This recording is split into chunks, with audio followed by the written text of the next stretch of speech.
So in this video I'm showing you how to do this little sketched flower here using just there's a satin stitch down here and the rest of it is all just done with straight stitch on your sewing machine, but there's a little technique and it gives you a fairly good impression of free motion, which I will do in a later video. So if you've tried free motion and you don't like it, this might be the one for you.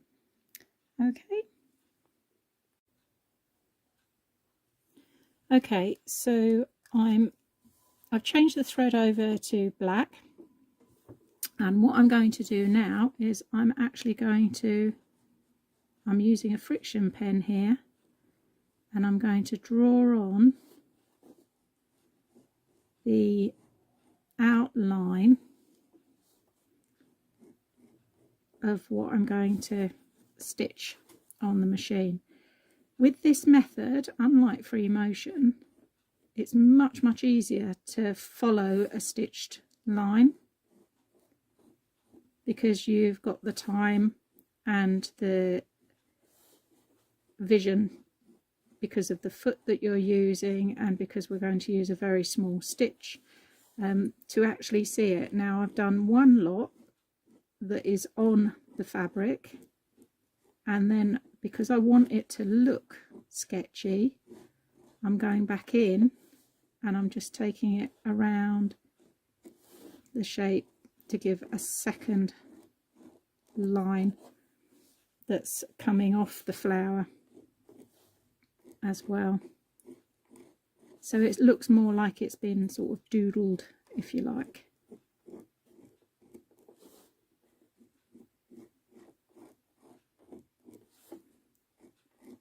This is quite a good shape to start with, actually.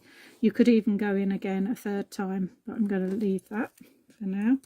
So the stitch I'm going to use is just your regular straight stitch, but I am going to take the stitch length right down, and I'm going to take it down to 1, which is about as low as most machines will go. What that's going to do is that's going to help us move around as we go, because the tiny stitch means that we can go in little increments, and you'll see it will slow it up, if you like. So it'll take quite a long time to shift along the fabric because it's such a small stitch, but because you've got more time, that means you've then got the time to actually move your fabric. So if I start sewing, you'll see what I mean. So you can see it's just literally creeping along there in tiny stitches, so I can do a fair bit of moving like this. Okay, and then the machine I'm using, you'll see I've got both hands here because I've got a pivot on this one, which, as I discovered the other day, means I don't keep knocking the camera over, and it's more space as well. But on your machine, if you don't have the pivot action, then what you need to do, and this is why I'm not doing it, is keep your hand on the presser foot so that you can keep lift and turn as you go into the corners. Okay, because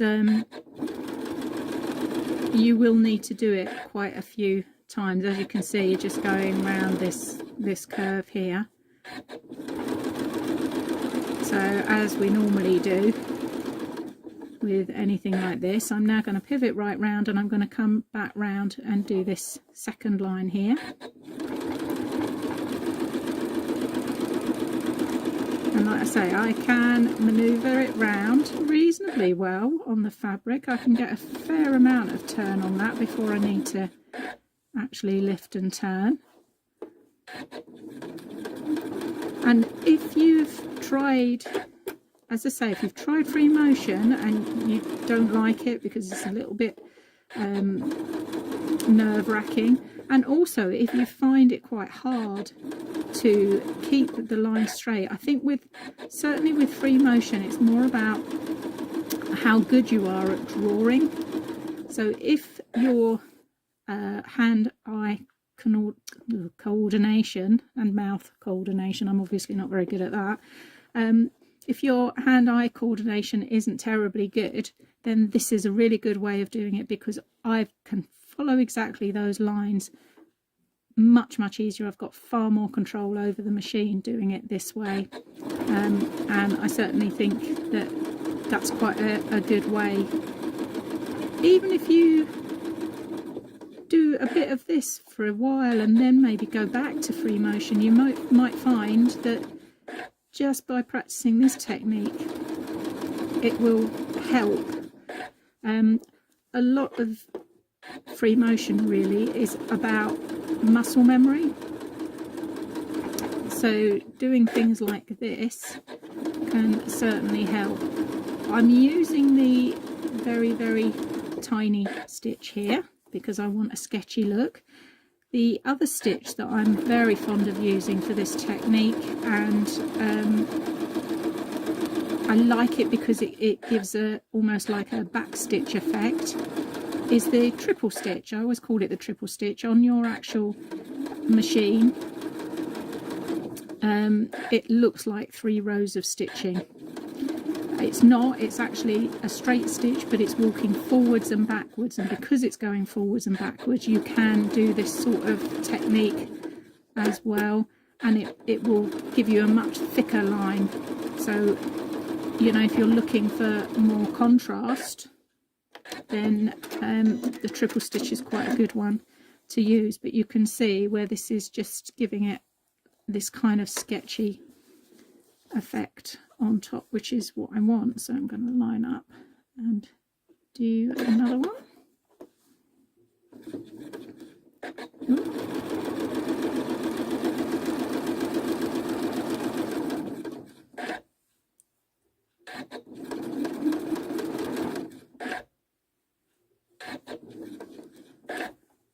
There we go. So you might want to speed this up, Gina.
I'm not going to worry here about if I'm hitting exactly on those lines, because it's a friction pen, so the lines will disappear afterwards. So if I miss them slightly, no one's going to know.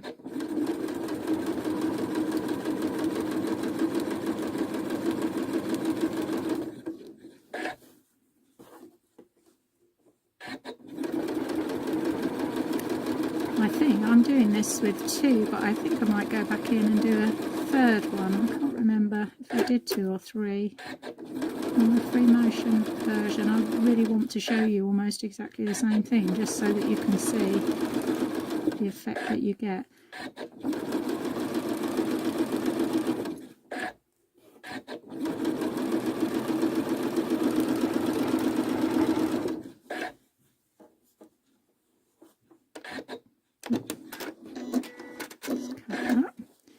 I'm going to go and finish this last petal, and then I'm going to go in and do another round, I think, just to add to it.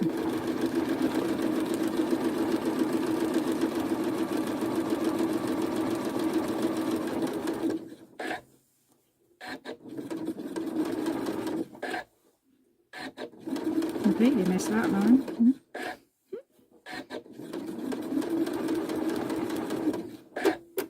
I think the nice thing is though, like I say, if you're not confident with drawing and things like that, you can use designs. I always say for applique that children's colouring books are very, very good for applique, partly because they're very simplistic shapes, so nice to cut out. But with this technique, you can cut out a simple shape underneath, but then your actual detail, if you like, can be added to it afterwards. So it's one way of doing that. So I'm going to cut that, and then, like I say, I'm going to go in and draw an inside petal, and I'm trying to sort of overlap them a little bit.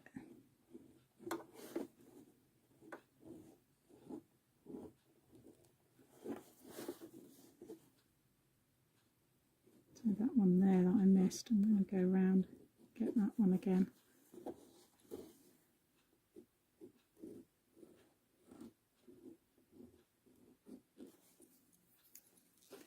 Okay, I'm going to trim up these ends so they're out the way.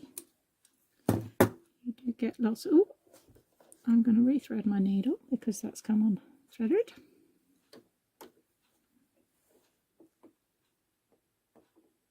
Probably me pulling it out.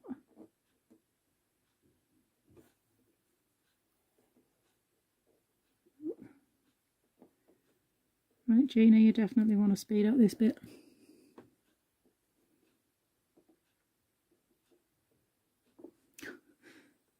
What happens when you break your needle threader.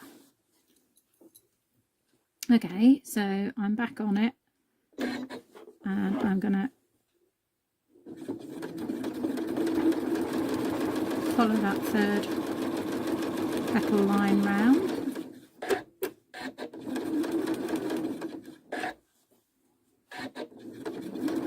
If you're doing quite small letters, then rather than doing zigzag or satin stitch all the way around, this is a good way of doing that, to be honest, because as I say, that's very curvy, and curves are always quite hard to do with either satin stitch or whatever. So look, that looks much better with a third line, doesn't it? So I'm going to continue on and do this, and then I'll show you the leaves. Okay.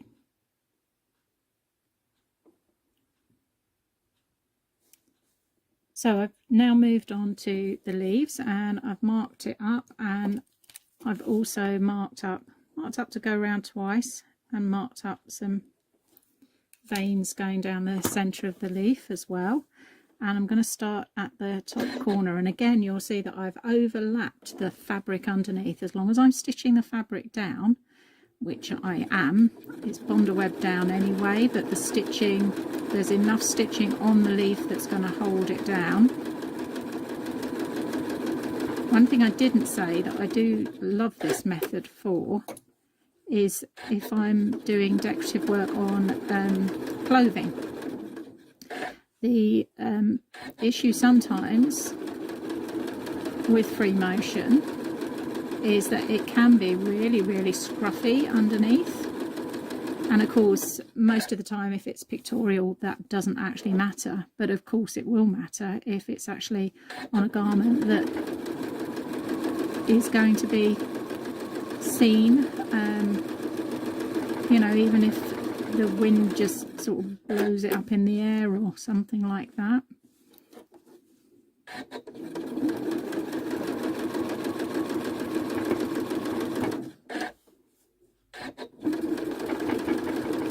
So coming up here with my second row, and when I get to the point I'm going to turn around, and then I'm going to stitch all the way back down through the centre. And like I say, this is what's going to hold it in place. I'm stitching down to the stem, and then what I'm going to do, I'm going to run straight back.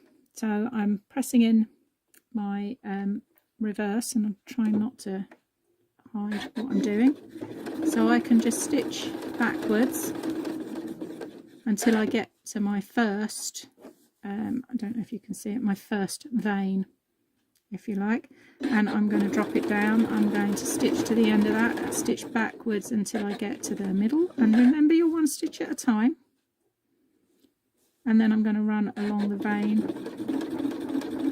only a couple of millimeters and stop for the next one, and then run it out, and then run it straight back, so just press your back stitch, and then out the other side, because for some reason I put that vein right next to it, doesn't really matter. Back to the vein. I'll do one more. Oh, I haven't done any on that side down there, have I? Just seen it.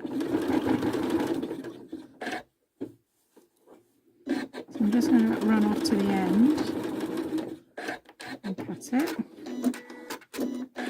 And then I've just realised I haven't put any in there. So I'll go back in. Same thing, I'm going to run it out, press the reverse, and run it back in, and then cut it.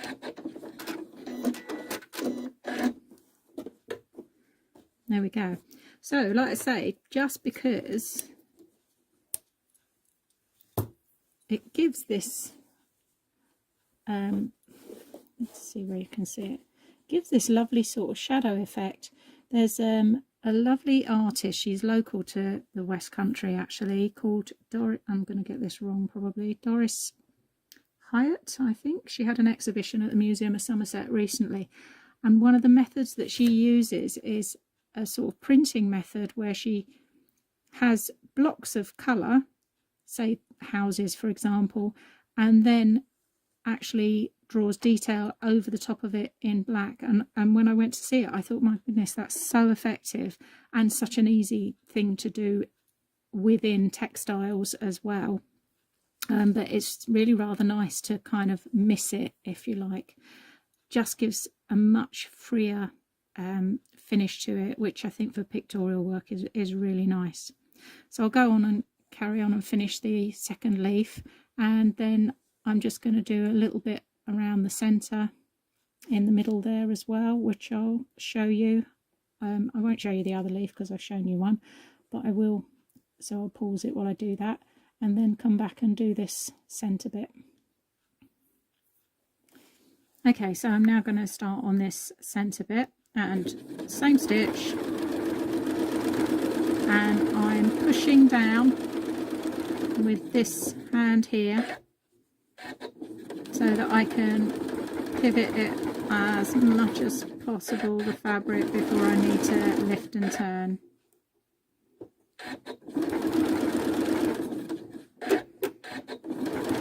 It doesn't matter how long it takes you, and I'm just going to spiral in with this.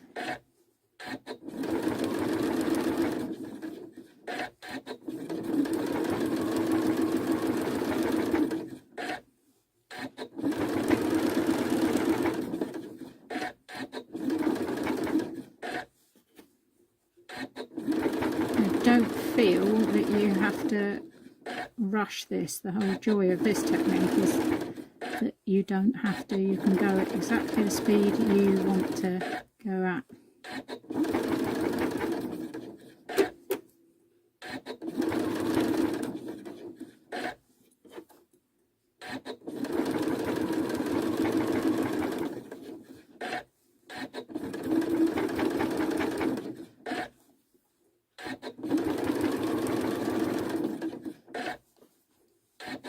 What I might go back in and do, just because I love them, is I might go back in and do some little French knots by hand in the middle here, or even some beads or something, which would look quite pretty.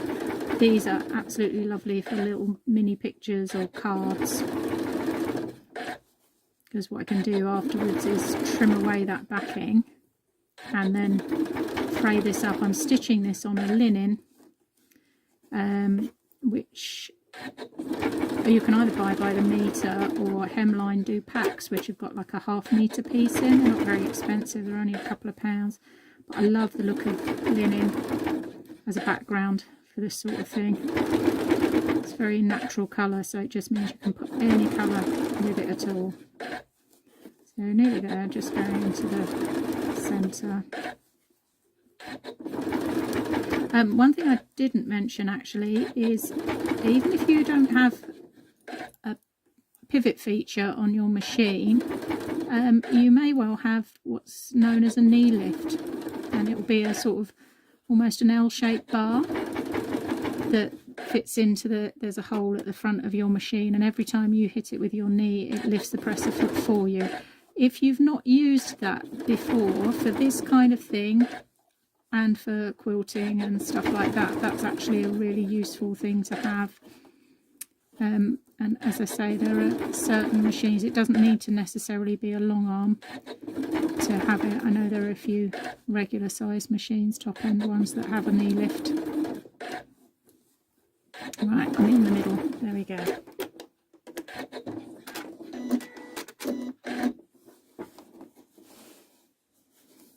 Okay. So there we have it.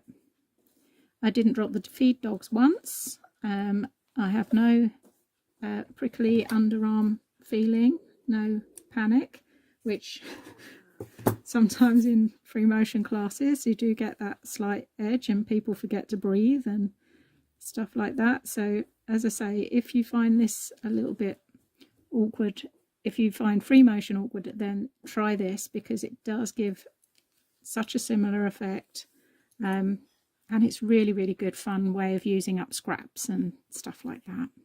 Okay,